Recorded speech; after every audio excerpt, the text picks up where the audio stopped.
बाबूजी, आज तो आपने हद ही कर दिया। आपकी ऐसी हरकतों की वजह से ही कुंती परेशान रहने लगी है। अरे वो तो आपकी बेटी जैसी है और आपने तो रिश्तों को ही अपमानित कर दिया। भला कोई पिता समान ससुर बहू के साथ, छी छी।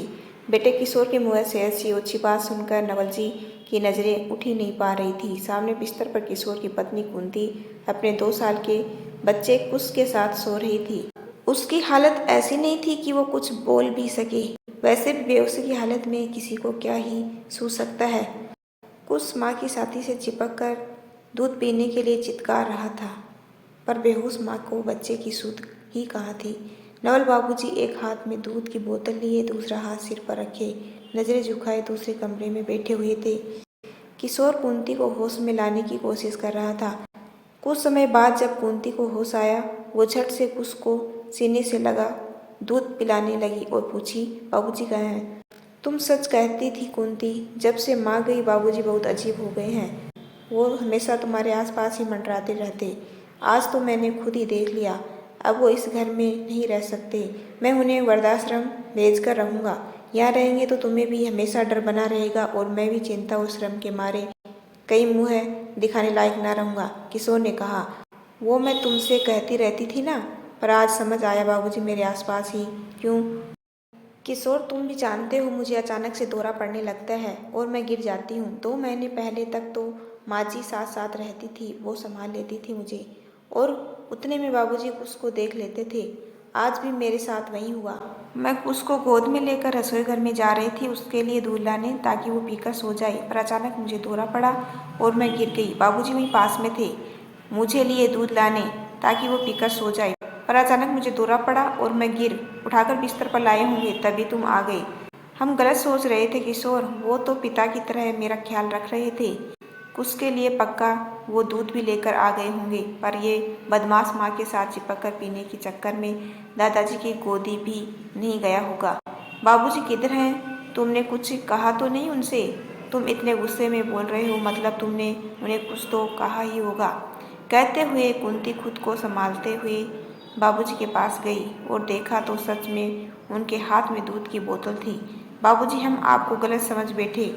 वो पड़ोसी विमला अक्सर अपने ससुर के बारे में ऐसी वैसी बातें बोलती रहती थी।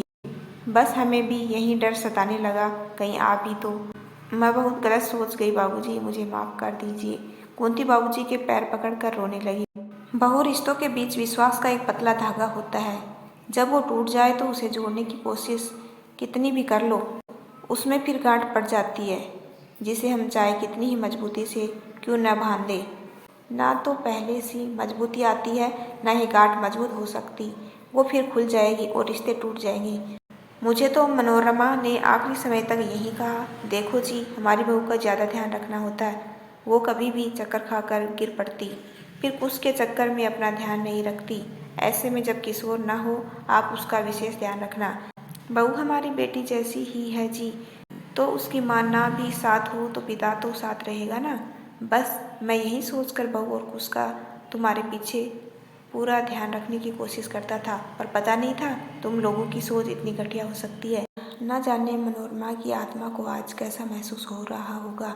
वैसे जब मेरे यहाँ रहने से तुम्हें दिक्कत हो रही है तो मैं खुद अपना इंतजाम कर सकता हूँ। रिटायरमेंट के बाद ऐसा तो नहीं कि कोई काम ही नहीं कर सकता।